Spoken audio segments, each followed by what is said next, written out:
Kajian Kitab.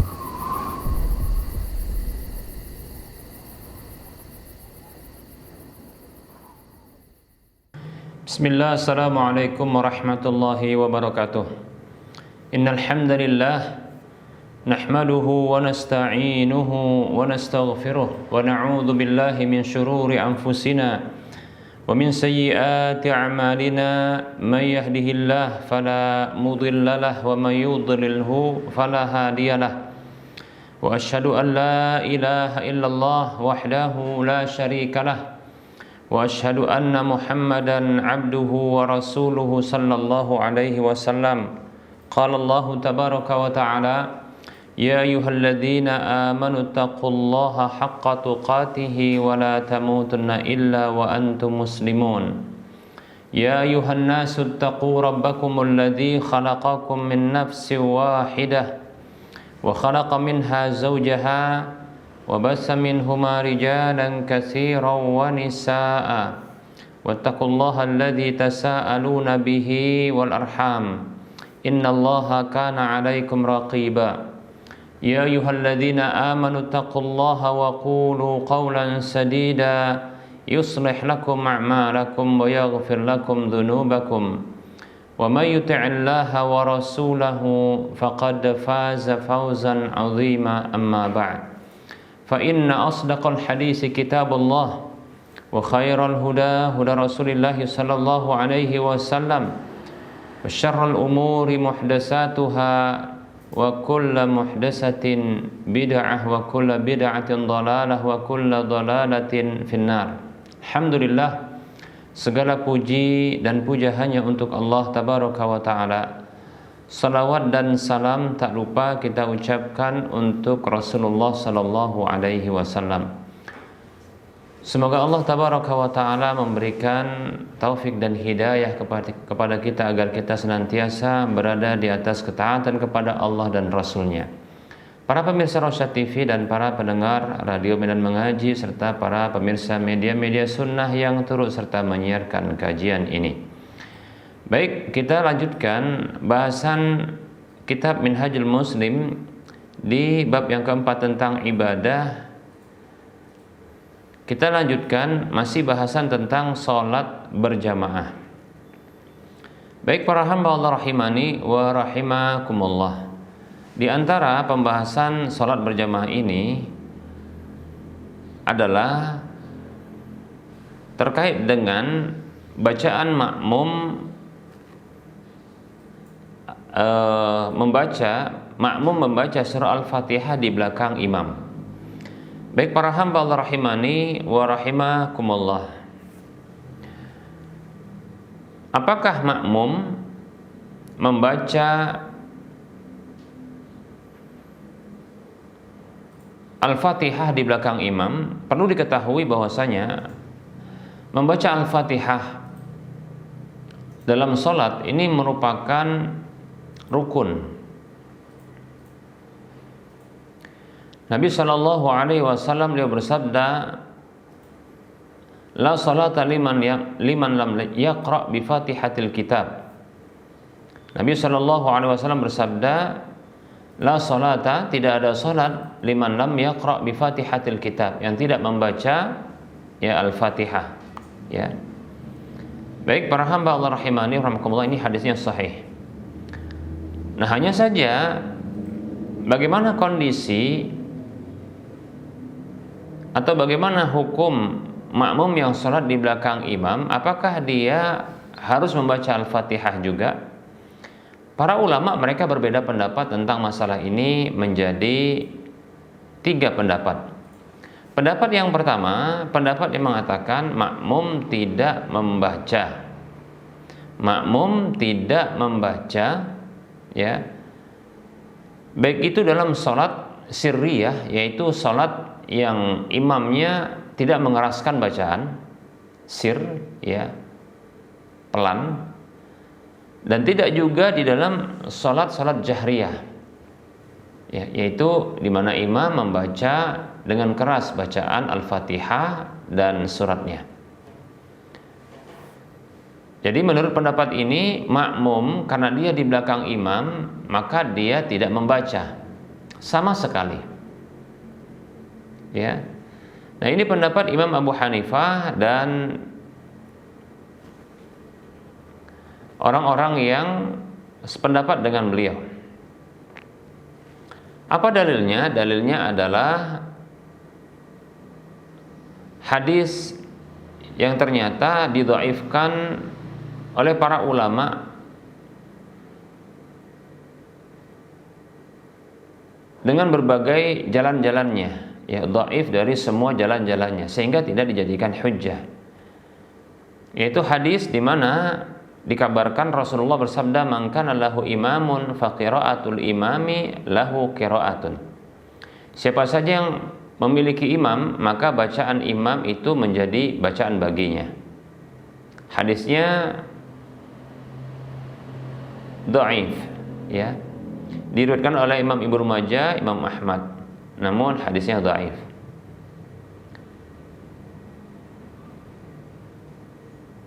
Kemudian ada hadis yang kedua, itu hadis Imran bin Husain radhiyallahu anhu. Anna Nabiyya sallallahu alaihi wasallam shalat dhuhra faja'ala rajulun yaqra'u khalfahu. Bahwasanya Nabi sallallahu alaihi wasallam salat zuhur, lalu ada seseorang yang membaca di belakang beliau dengan sabbihisma rabbikal a'la. Falamma insarafa, tatkala selesai salat, qala, maka beliau mengatakan, bersabda, ayyukum qara'a, siapa tadi yang membaca? Au ayyukum al-qari, siapa tadi yang membaca? Faqala rajulun, lalu ada yang laki-laki tersebut mengatakan, ana, saya. Faqala, maka Nabi SAW dia bersabda, laqad dhanantu anna ba'dakum khalajaniha. Maka Nabi mengatakan SAW, ya sungguh aku menyangka bahwasanya sebagian kalian sudah menggangguku dengan membacanya. Demikian. Jadi Rasulullah SAW terusik dan terganggu, ya, dengan bacaan yang keras, ya, dari makmum, ya. Baik para hamba Allah rahimani wa rahimakumullah.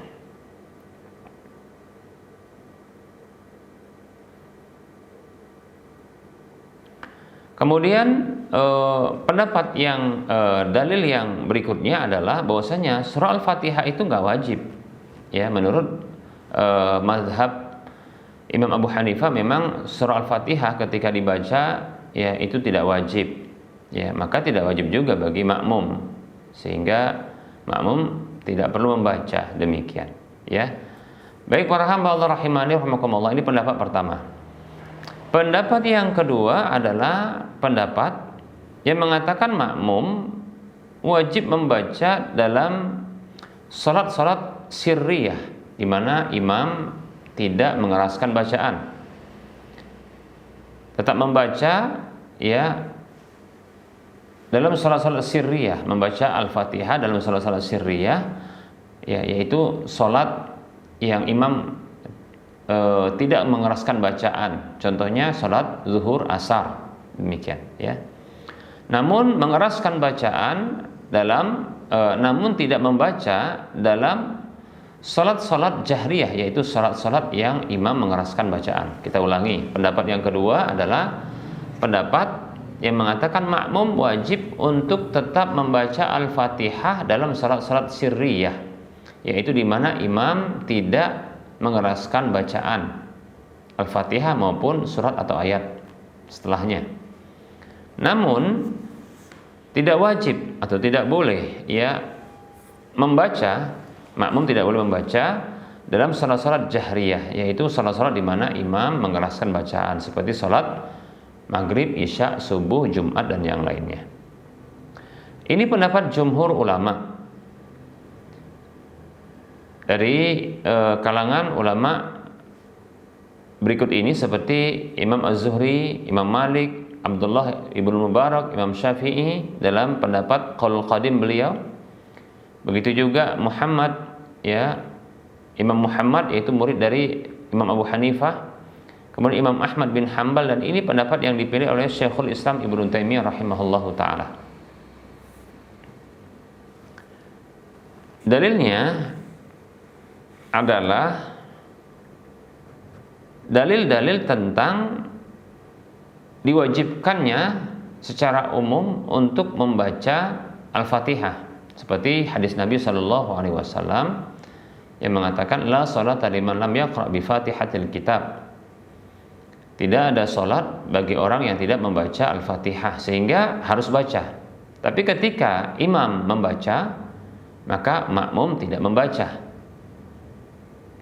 Dikarenakan kewajibannya adalah mendengar berdasarkan firman Allah Subhanahu wa taala dalam surah Al-A'raf ayat 204. Allah katakan, A'udzu billahi minasyaitonir rajim. Wa idza quri'al Qur'anu fastami'u lahu wa ansitu la'allakum turhamun. Apabila dibacakan Al-Qur'an, di antaranya imam yang membaca, maka dengarkanlah Al-Qur'an itu dan diamlah agar kalian dirahmati. Demikian. Jadi ketika imam membaca, maka diam, tidak membaca makmumnya. Demikian. Ya.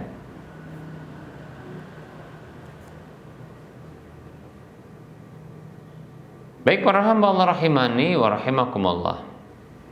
Nah, kemudian dalil berikutnya adalah hadis yang dikeluarkan oleh Imam Muslim Nabi sallallahu alaihi wasallam bersabda, "Innama ju'ilal imamu liyutamma bihi, fa idza kabbara fakabbiru." Apabila sesungguhnya imam itu dijadikan hanyalah untuk diikuti, maka apabila ia takbir maka takbirlah kalian. Kemudian ada tambahan wa idza qara'a fansitu. Kalau dia baca maka dengarkanlah, diamlah kalian. Tambahan ini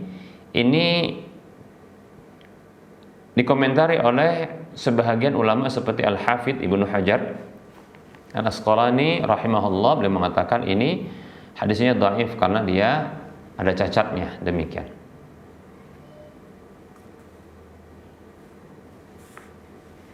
Kemudian hadis yang lain adalah hadis Ibnu Syihab dari Ibnu Ukaimah dari Abu Hurairah radhiyallahu anhum ajma'in, anna Rasulullah sallallahu alaihi wasallam insarafa min salatin jahara fiha bil qiraah.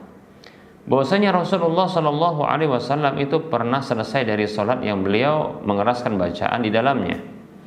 Faqala, maka Rasul bersabda sallallahu alaihi wasallam, hal qara'a ma'i ahadun minkum anifan? Adakah salah seorang di antara kalian tadi yang membaca bersamaku? Faqala rajulun, maka ada seorang laki-laki mengatakan, na'am ya Rasulullah, benar wahai Rasulullah. Qala inni aqulu ma li unari'ul Qur'an. Nabi mengatakan sallallahu alaihi wasallam, sesungguhnya aku katakan, ada apa gerangan denganku, ya, aku dipersulit membaca Al-Quran, ya, yaitu karena terganggu, ya, dalam membaca Al-Quran. Qala, maka Abu Hurairah radhiyallahu anhu mengatakan, fantahan nasu 'anil qiraati ma'a Rasulillah sallallahu alaihi wasallam fima jahara fihi an-nabiy sallallahu alaihi wasallam bil qiraati min as-salawati. Hina sami'u dzalika min Rasulillah sallallahu alaihi wasallam. Kata Abu Hurairah radhiyallahu anhu, maka berhentilah orang-orang dari membaca bersama Rasulullah sallallahu alaihi wasallam di dalam salat yang Nabi sallallahu alaihi wasallam mengeraskan bacaan di dalamnya, dari salat-salat yang keras bacaannya. Tatkala mereka mendengarkan hal itu dari Rasulullah sallallahu alaihi wasallam. Hadisnya hadis yang dikeluarkan Imam Abu Dawud, Tirmidzi, Nasa'i dan Ibnu Majah.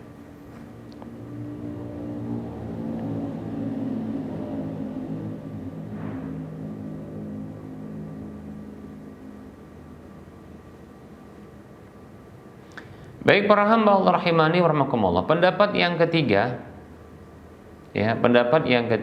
adalah pendapat yang mengatakan makmum tetap wajib membaca, baik itu dalam salat yang sirriyah, yaitu imam yang tidak membaca keras, maupun dalam salat jahriyah, yaitu imam yang keras dalam membaca, ya, di dalam salat mereka. Nah, ini pendapat Imam Asy-Syafi'i dalam Al-Qaul Jadid beliau.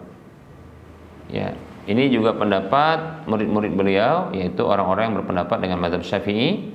Kemudian pendapat Ibnu Hazm, dan ini pendapat yang dipilih oleh Imam Asy-Syaukani, Syekh bin Baz dan Syekh Muhammad bin Shalih Utsaimin rahimahumullah. Apa dalilnya? Dalilnya adalah hadis yang sudah kita sebutkan, yaitu hadis riwayat Bukhari Muslim. Nabi SAW dia bersabda, la salata liman lam yaqra bi Fatihatil Kitab. Ini hadis dari Ubadah bin Samit radhiyallahu anhu, bahwa Nabi SAW bersabda yang artinya tidak ada salat bagi orang yang tidak membaca Al-Fatihah. Demikian. Ya. Kemudian ada hadis juga, hadis yang dikeluarkan oleh Imam Muslim, Abu Daud, Tirmidzi dan Nasai serta Ibnu Majah. Dari Abu Hurairah radhiyallahu anhu bahwa Nabi SAW dia bersabda, man shalla salatan lam yaqra fiha bi ummil Qur'ani fahiya khidajun ghairu tamamin. Faqila li Abi Hurairah radhiyallahu anhu, inna nakunu wara'al imam, faqala iqra biha fi nafsik. Nabi SAW bersabda, siapa saja yang sholat dengan sebuah sholat yang dia tidak membaca Ummul Quran, yaitu Al-Fatihah di dalamnya, maka sholatnya khidaj, yaitu tidak sempurna. Lalu ada yang berkata kepada Abu Hurairah radhiyallahu anhu, sesungguhnya kami berada di belakang imam. Ya, di belakang imam itu gimana? Maka Abu Hurairah radhiyallahu anhu mengatakan, bacalah Al-Fatihah itu pada dirimu. Maksudnya tetap membaca tapi pelan, ya. Demikian. Jadi bukan tidak membaca tapi tetap membaca secara pelan, demikian ya.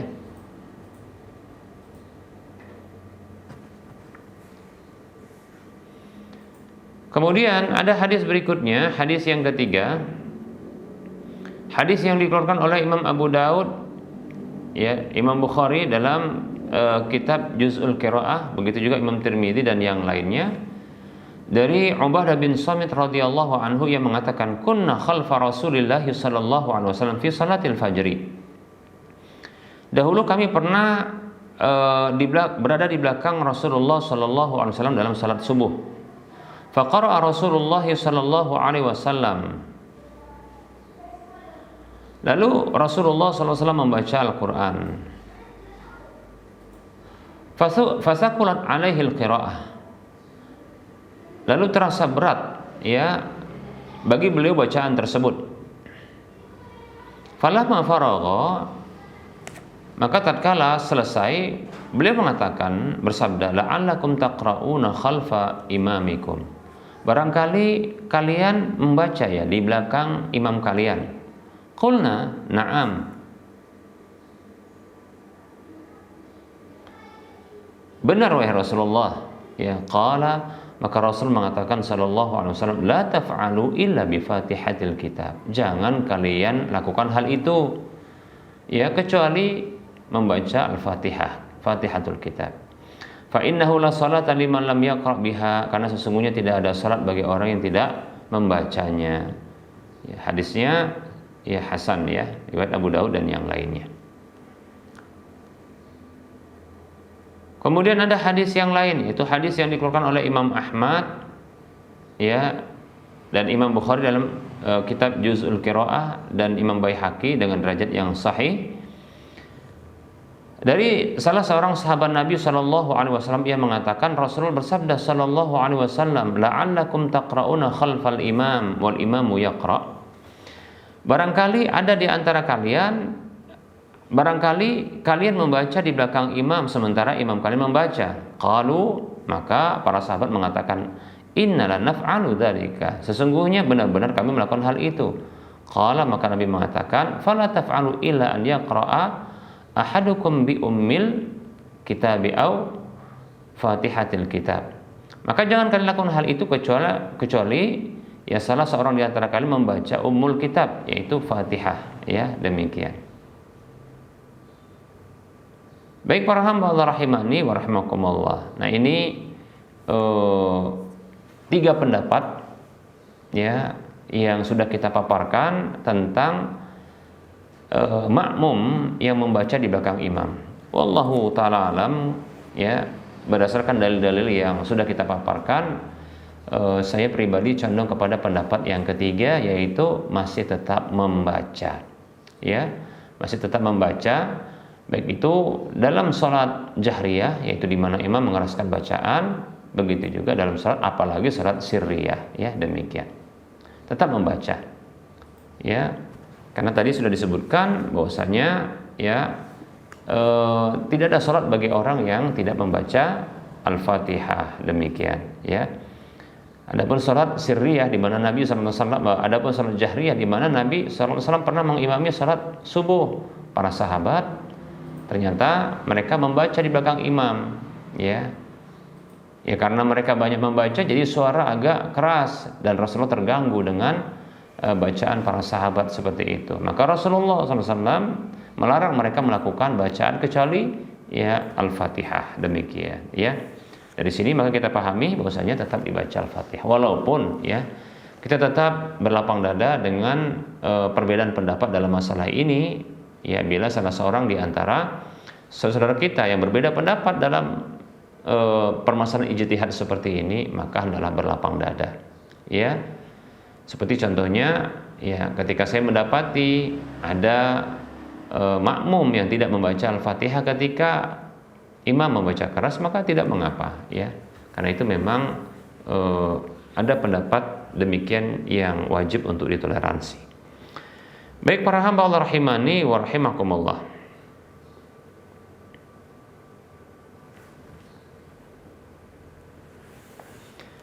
Kita cukupkan untuk penyampaian materi. Kita beralih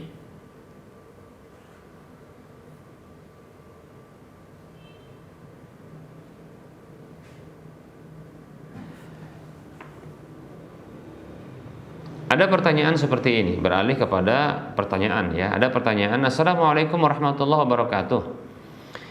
Izin bertanya Ustadz, saya pedagang es kelapa muda. Pertanyaannya, bolehkah saya menjual kelapa untuk orang Hindu, orang Buddha, dan yang lain-lain?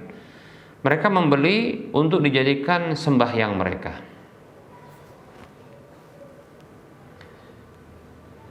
Bismillah, waalaikumsalam warahmatullahi wabarakatuh. Sesungguhnya menjual, ya, kelapa ini adalah perkara yang mubah, boleh-boleh saja, ya. Para ulama menyebutkan satu kaidah, al-aslu fil asya'i al-ibahatu, ya, wal hillu, hukum asal di dalam apa saja, ya, urusan dunia, maka itu adalah, ya, halal dan boleh dan halal. Lebih-lebih Allah mengatakan dalam surah Al-Baqarah ayat 275, Allah katakan a'udzubillahi minasyaitonir rajim wa ahallallahu al-bai'ah, dan Allah menghalalkan jual beli, demikian. Jadi jual beli itu zatnya halal, kemudian objek dari jual beli itu kelapa, itu juga halal. Yang penting jangan kelapa curian, ya. Ini halal. Maka hukum asalnya adalah boleh dan halal. Hanya saja bila diketahui, ya, barang yang kita jual yang hukum asalnya halal itu, namun digunakan untuk hal-hal yang diharamkan, lebih-lebih di sini adalah untuk kesyirikan, kekufuran, maka tidak boleh kita membantu orang lain untuk melakukan, ya, pelanggaran, ya. Tidak boleh kita membantu orang lain di dalam pelanggaran. Nah, seperti itu. Walaupun dia dengan sukarela atau dengan bayaran tinggi, tidak boleh, ya, demikian. Bila kita mengetahuinya, ya. Bila kita tidak mengetahuinya, maka tidak ada dosa bagi orang yang tidak mengetahui. Ya, Nabi SAW bersabda, Innallaha tajawaza li an ummatil khata'a wan nisyana wa mastukrihu alaihi. Sesungguhnya Allah memaafkan, ya, untukku dari umatku kesalahan yang tidak disengaja, kelupaan, dan apa saja yang dipaksakan kepada mereka. Namun bila kita mengetahui, ya barang yang kita jual itu walaupun halal ternyata digunakan untuk pelanggaran-pelanggaran, kemaksiatan-kemaksiatan, bahkan untuk pelanggaran yang tertinggi yaitu kesyirikan, ya, maka tentunya tidak boleh kita menolong orang lain dalam hal ini. Allah Subhanahu wa taala berfirman dalam surah Al-Maidah ayat 2, A'udzu billahi minasyaitonir rajim, wa la ta'awanu 'alal ismi wal 'udwan. Janganlah kalian saling tolong-menolong di atas dosa dan permusuhan. Demikian. Wallahu taala a'lam.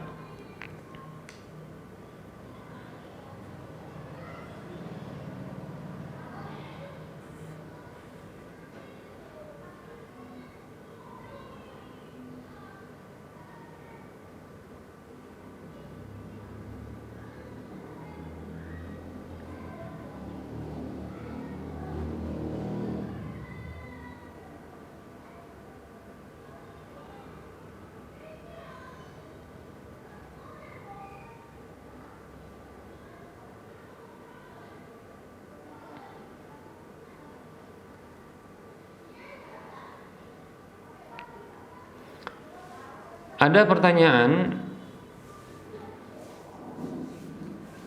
Bismillah, Assalamualaikum warahmatullahi wabarakatuh. Semoga Allah menjaga Ustadz dan keluarga. Izin bertanya, jika diadakan akikah dengan beda lokasi bagaimana Ustadz? Anak saya insya Allah laki-laki, satu kambing di kampung halaman dan satu kambing di tempat rantau kami sekarang. Namun untuk harinya kami usahakan bersamaan. Bagaimana Ustadz?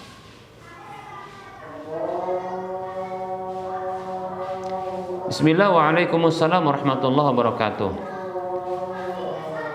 Akikah dengan beda lokasi seperti yang ditanyakan dalam kasus ini, maka insya Allah taala dibolehkan, tidak mengapa, ya, tidak mengapa, ya. Tentunya Allah Subhanahu wa taala, ya, mengetahui niat pelakunya, ya, dan bukanlah merupakan syarat, ya, dalam akikah itu, ya, haruslah menyembelih, ya, di satu tempat, bisa jadi di tempat yang lain, ya, demikian. Jadi insya Allah taala sah akikahnya, ya, dan boleh seperti ini. Wallahu taala a'lam. Baik para hamba Allah rahimani wa rahimakumullah. Karena dikarenakan sudah masuk waktu salat zuhur, untuk Medan dan sekitarnya kita cukupkan. Sebelum kita mengakhiri perjumpaan ini, seperti biasa kita berikan motivasi kepada kita semua. Mari kita berdonasi untuk membantu penyelesaian pembangunan Masjid Al-Muwahhidin. Kita yang menginginkan mendapatkan sebuah rumah di surga, siapapun di antara kita yang menginginkan, mengharapkan mendapatkan pahala minimalnya 700 kali lipatnya, dan siapapun di antara kita yang mengangankan agar kita terus mendapatkan aliran pahala setelah dimanfaatkan, ayo mari kita berinfak dan berdonasi untuk menyempurnakan, ya, pembangunan masjid, ya. Dan ini merupakan infak di jalan Allah. Masjid Al-Muwahhidin sedang pembangunan. Silahkan transfer ke nomor rekening Bank Syariah Indonesia di nomor 7127485555 atas nama Yayasan Lajnah Dakwah Medan, kode bank 451. Untuk informasi lanjutan Anda bisa melihat di layar kaca Anda. Semoga termotivasi dan semoga bermanfaat. Mohon maaf atas segala kekurangan. Kita ketemu lagi di lain kesempatan. Wassalamualaikum. Subhanakallahumma wa bihamdika asyhadu an la ilaha illa anta astaghfiruka wa atubu ilaika walhamdulillahi rabbil alamin. Wassalamualaikum warahmatullahi wabarakatuh.